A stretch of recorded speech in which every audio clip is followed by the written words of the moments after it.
ஆனா reusable cotton napkin பெண்ணுக்கும் நல்லது, மண்ணுக்கும் நல்லது. எல்லாருக்கும் வணக்கம்ங்க. இந்த கட்டுத்தீனியை பற்றி பேசணுன்னா கொஞ்சம் செட்டப்லாம் பண்ண வேண்டியது இருக்குங்க. இருங்க, இதை சொருகிக்கிறேனுங்க. கொல்லையில் போனவன் என்ன பேசி வச்சிருக்கான்னு பாருங்க என்று ஐயர் அம்மாலெல்லாம் சொல்லுவாங்க. அவங்க ஸ்கூல் படிக்கும்போது என்னென்ன பண்ணாங்க, எப்படி போவாங்கன்னு. அவைய படித்தது நல்லது பண்ணதான் சொல்லுவாங்க. ஸ்கூலுக்கு போகும்போது பண்ணன தப்பெல்லாம் இருக்குல்லங்க, அது சொல்ல மாட்டாங்க. பயம். அவங்கெல்லாம் வெக்கப்படுவாங்க. அட, நம்ம இந்த தப்பெல்லாம் பண்ணிட்டோமே, அது என்ன பெருமையா அதை பத்தி எல்லாம் பேசுறதுக்கு. அப்படி வெக்கப்படுறவி தான் நம்ம எல்லாருமே. ஆனா இந்த தருதலைய பாருங்க பாருங்க, அந்த கொள்ளையில போனவன் என்ன பேசியிருக்கான்னு பாருங்க. கல்லூரிக்கு போகும்போது கல்லு குடிச்சிட்டு போனவன பத்தியாடா நான் தான் 2 லிட்டருக்கு மேல குடிக்கிற ஒரு ஆளை சொல்றா பாப்போம். ரொம்ப பெரிய மொடா குடியாரனா தான் 3 லிட்டர் குடிப்பான். அவ்வளவுதான் குடிப்பான். எப்படி சீமான்னு சொல்ற? பிறந்து வளர்ந்ததே அங்க இருந்துதான். நான் மட்டும் இல்ல, எங்க அண்ணன் தம்பி எல்லாரும். இந்த எங்க அண்ணன் உட்கார்ந்து இருக்க, எங்க அண்ணன் இருக்கா?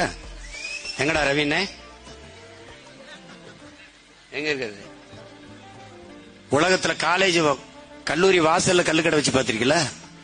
நானும் எங்க அண்ணன் படிச்ச கல்லூரியில தான் போவோம். வகுப்புக்கு ஒரு பதிவேட்டை கொடுப்போம். 2 பேர் வருவோம், 4-5 பேர் 10 பேர் நண்பர்கள் கல்ல குடிப்போம். நேர பரம் குடிப்போம், புரோட்டா தின்போம், படம் பார்ப்போம், திருப்பி வருவோம். மாலையில கபடி விளையாட போவோம். ஊருக்கு விளையாட போறது. மச்சான் நான் விளையாண்டு கொடுப்போம். என்னடா மச்சான் வேணும்? ஒன்னும் இல்ல மச்சான், கல்லு புரோட்டா படம் டிக்கெட்டு 10 ரூபா தான். அப்ப விளையாண்டு கொடுத்து ஜெயிச்சுட்டு பரிசை வாங்கிட்டு படத்துக்கு போவோம். இதேதான் வேலை. வணக்கம். எனவே பேசுவோம். நம்ம எனவே பேசுவோம் சேனலுக்கு சப்ஸ்கிரைப் பண்ணி அந்த பெல் பட்டனை அமுத்தி ஆதரவு கொடுங்க. யோசிச்சு பாருங்க, எவனாவது கிறுக்கு போய் இதெல்லாம் வெளியே சொல்லுவானா? ஆனா இந்த மூளை இல்லாத மூளை மட்டும்தாங்க எரும மாட்டு மேல மழை பெஞ்ச மாதிரியே கண்டதும் பேசிக்கிட்டே இருக்கிறதுங்க. எல்லாரும் அடிக்காதவரே இந்த எச்சுக்கலை வேலையில உனக்கு எதுக்குடான்னு சொல்லி சலிச்சாச்சு. யோசிச்சு பாருங்க, அவங்க ஐயன் செபாஸ்டியனும் அவங்க அம்மாவும் சேர்ந்து ஸ்கூலுக்கு தான் போனாங்களா? ஏதோ நம்ம படிக்காத படிப்பை புள்ள படிச்சுட்டு போட்டுன்னு சொல்லி காலேஜ் வரைக்கும் அனுப்பி வச்சிருக்கிறாங்க.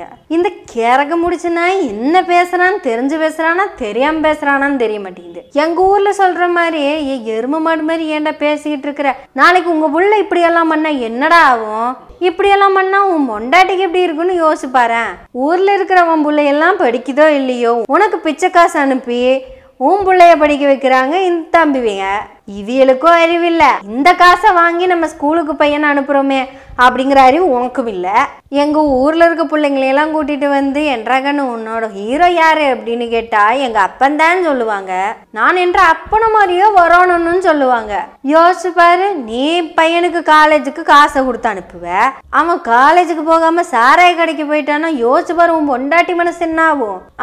உன் பொண்டாட்டிக்கு மனசு இருந்து 5 ஆறு ஆச்சு. அந்த எருமைக்கு அருமை இருந்தா அன்னைக்கே செருப்பு கல்வி அடிச்சு போட்டிருக்குமே. அது என்னடா இளவெடுத்தவனுக்கு தப்பு பண்ணும்போதெல்லாம் ஒன்ற கூட எவனாவது ஒருத்தனை சேர்த்திக்கிற. அது எவன்டா ரெவி நொன்ன? எங்க இருக்கிறாவ சொல்லு, கண்டுபிடிச்சுக்கிற. நீ ஏன் நொன்னு சொல்லிட்ட? அப்ப உனக்கு முன்னாடி காலேஜ் போன எவனாவது தான் இருப்பான். அப்ப இந்த ரவிங்கிற நாய் தான் உனக்கு எடுத்தான், அப்படித்தானே? இவன் எந்த ரவியை சொன்னான்னு நமக்கு தெரியாதுங்க. அது எந்த ரவியா இருந்தாலும் நாளைக்கு மைக்க பிடிச்சி நான் இவனை கூட்டிட்டு போல, அவனாதான் போயிட்டு என் பேரை சொல்லியிருக்கான்னு மைக்க பிடிச்சி சொல்லிடு. ஏன்னா இந்த கொள்ளையில போனவன் எப்ப தப்பு பண்ணாலும் இன்னொருத்த மேல பழிய போட்டு தப்பிச்சுக்கிட்டு இருக்கிறான். இப்ப பாருங்க, விஜயலட்சுமி புள்ள வந்துச்சா, அந்த புள்ள பிரச்சனை முடியும் போது என்ன சொன்னா? அவன் பொண்டாட்டி சொன்னாலாமா, கட்சிக்குள்ள இத்தனை பொம்பளைங்க இருக்கும்போது போயும் எனக்கு அந்த மூஞ்சி தான் கிடைச்சதான்னு சொன்னானா? அப்ப இவன் யோகியா, இவன் முண்டாட்டியே வந்து இவனுக்கு அது பண்றாங்க. அதுக்கப்புறம் என்ன சொன்னா, இந்த நரிக்குறவர்கள்லாம் சேர்ந்து மாயாண்டி குடும்பத்தார்னு வந்தாங்களாமா. மயிராண்டி குடும்பத்தார்னு உங்களுக்கு கேட்டிருக்கிறதுக்கு நான் என்னங்க பண்றது? ஸ்லாங் அப்படி இருக்குது. இப்படியா அது சொல்லிட்டு வந்த அந்த குரூப்பை பார்த்ததும் இவன் பொண்டாட்டி சொல்லிச்சாமா, இவன் சொல்லலையா. இவனுக்கு உயிர்மைநேயம் மனுஷநேயம் தான் ஆகுமாமா. அவன் பொண்டாட்டி தான் கேவலமா பார்த்துச்சாமா. குரூப்போடையே சேர்ந்துக்கிச்சாமா. அங்கேயும் மொண்டாட்டியை தான் இவங்க காமிச்சு கொடுத்தான். இவன் கூட இருக்கிற எல்லாருமே கெட்டவனாவே காமிச்சிட்டு இருக்கான். இப்ப கூட பாருங்க, ரவிங்கிற தெனவாரி யாருன்னு தெரியல. காலேஜ் போறப்ப அவன் சாராயம் குடிச்சது காரணம் இவன் இல்லையாமா, அந்த தெல்லவாரி ரவி தானாமா. இவர் புத்தகத்தை தூக்கிட்டு நேர காலேஜுக்கு தான் போனாராம்மா. இவன் ஐயனாத்தாலும் கஷ்டப்படுறத பார்த்து இவன் நேர படிக்கிறதுக்கு தான் புஸ்தகம் தூக்கிட்டு போயிருக்கிறான். அந்த தெல்லவாரி ரவி தான் இவனை கூட்டிட்டு சாரை கடைக்கு போயிட்டானாம்மா.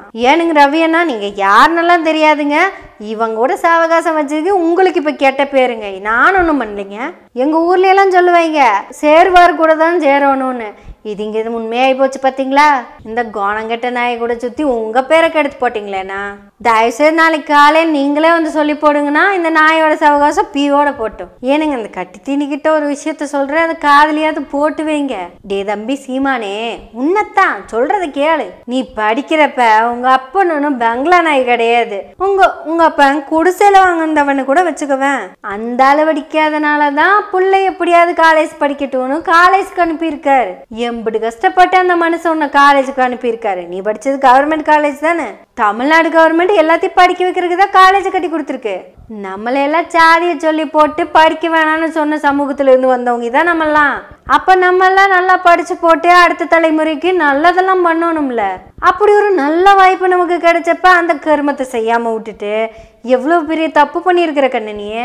அதை கூட வேற ஏதோ 2-3 தேலவாரி நாய் இப்படிதான் வழி மாதிரி போகத்தான் செய்யும். ஆனா எப்படா கொஞ்சம் கூட கூச்சமே இல்லாம மேடையில இப்படி பேசுற?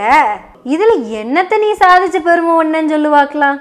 காலையில காலேஜ்க்கு போறேன்னு உங்க அப்பங்கிட்ட பொய்ய சொல்லிட்டு காசை வாங்கிட்டு வந்துடுற.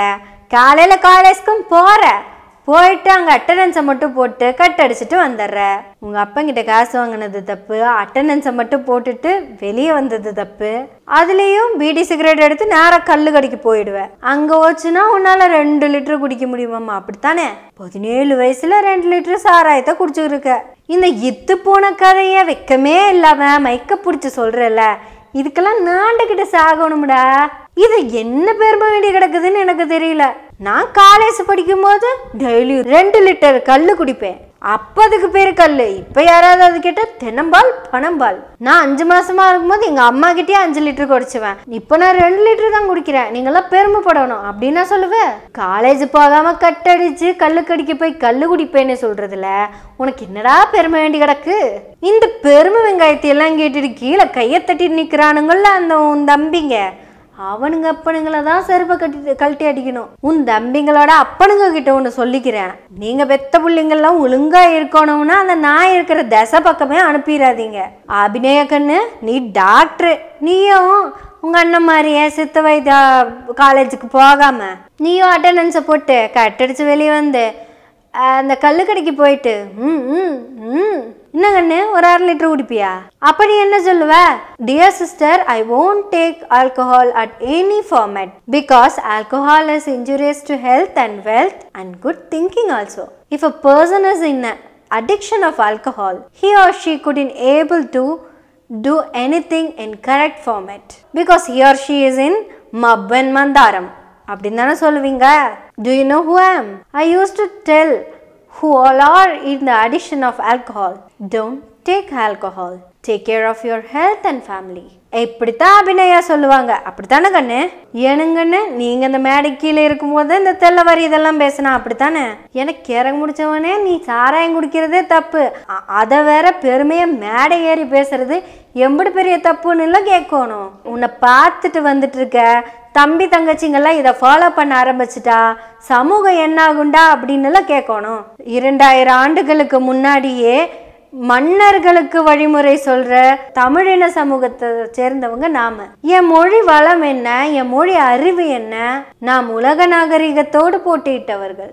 யாதமூரே யாவரும் கேளுங்கிற வார்த்தையை இது வரைக்கும் யாரும் சொன்னதில்லை. அடுத்த தெருவே எட்டி பார்க்கறதுக்கு நாளாகும்னு இருந்த காலத்திலேயே உலகமே என்னோட சொந்தக்காரங்கன்னு சொன்னவங்க தான் நாம. இப்பேற்பட்ட பெருமைகளை கொண்ட நாம் கடந்த 1000 வருடமாக கல்வி அறிவு இல்லாம வெறும் குடிகாரங்களா தான் இருந்திருக்கோம். 2000 வருஷத்துக்கு முன்னாடி தமிழன் குடிச்சான் படிச்சான். 1000 வருஷத்துக்கு முன்னாடி குடிச்சிட்டு மட்டும்தான் இருந்தான், படிக்கல. கடந்த 100 வருஷமா தான் இவனுக்கு படிப்பே கையில கிடைச்சிருக்கு.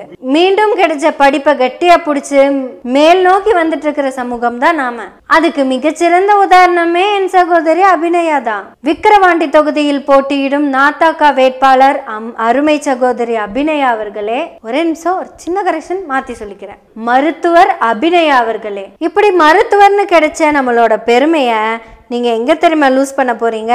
ஒருவேளை இந்த தெல்லவாரி நாய் சிஎம் ஆயிட்டான்னு வச்சுக்கோங்க, இவன் என்னத்தை படிச்சானோ அதைத்தானே நமக்கு கொடுப்பான். இவன் என்ன படிச்சான்னு அவனே சொல்லியிருக்கான், கேட்டீங்கல்ல? காலேஜுக்கு போவான், கட்டடிப்பான், கல்லு குடிப்பான், சீட்டாடுவான், சினிமாவுக்கு போவான், கபடி விளையாடுவான். இப்படி ஒரு கேவலமானவனுக்கு கீழே ஒரு மருத்துவர் இருக்கிறத நாங்க வன்மையா கண்டிக்கிறோம். அன்பு சகோதரி, நீங்க போட்டியிடுங்க, ஆனா இன்னொரு தடவை உங்களோட ஒருங்கிணைப்பாளர் இப்படியெல்லாம் பேசாம நீங்க தான் பார்த்துக்கணும். உன் கூட இருக்கிறது எனக்கும் என் சமூகத்துக்கும் கேவலம் அப்படின்னு யோசிக்க வச்சிடாதடான்னு சொல்லுங்க. ஒருவேளை எனக்கு பையன் பிறந்து அவன் உன்னோட இந்த மாதிரியான பேச்சை கேட்டானா உன்னை செருப்பை கழட்டி அடிப்பேன் அப்படின்னு சொல்லுங்க. சகோதரி, நாளைக்கு உங்க பையனை அடிக்கிறது இருக்கட்டும், இன்னைக்கு இவனை அடிங்க. நம்ம ஊர்ல ஒரு பழமொழி இருக்குது கண்ணு, தும்ப விட்டுட்டு வாழை பிடிக்க கூடாது, தும்பு ஒரே போட்டுடணும், அப்புறம் வாழாடாதுல்ல. அதை விட்டு போட்டு 5 விளையாது 50 விளையாது, எதுக்கு இதெல்லாம்?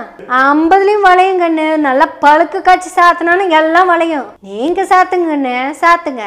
இனி எவனாவது தன் குடிப்பெருமையை பத்தி பேசினால் அவன் சீமான் என்றே அழைக்கப்படுவான். சீமான் என்றால் சி மா நு என்று அர்த்தம். அவனை பேச விடாம செய்யறதுக்கு நாம பேசணும். எனவே பேசுவோம். ஒரு நிமிஷம், இங்க மட்டும் நம்ம பேசிட்டே இருக்க கூடாது கண்ணு. விக்கிரவாண்டி இடைத்தேர்தலையும் நம்ம ஓட்டு பேசணும். மருத்துவர் அபிநயாக்கு டெபாசிட் கூட கிடைக்க கூடாது. இது மருத்துவரின் தோல்வி இல்ல, அவன் குடிப்பெருமையால அவன் தோத்தான்னு தெரியணும். அவனுக்கு பேசி பேசியா வளர்ந்த கட்சின்னு அவன் பெருமையா பேசிக்கிட்டு இருந்தான். அவன் பேசி பேசியா அழிய போறாங்கிறதையும் புரிய வைக்கணும். விக்கிரவாண்டி தொகுதி மக்களே, எல்லாருமே திமுகக்கு உங்களோட அனைத்து வாக்குகளையும் கொடுங்க. இனி நம்ம பேசலாம். எனவே பேசுவோம் நாள்தோறும். உங்களுடைய ஆதரவுகளை நன்றிகளோடு எதிர்பார்த்து கொண்டிருக்கிறோம். நன்றி, வணக்கம்.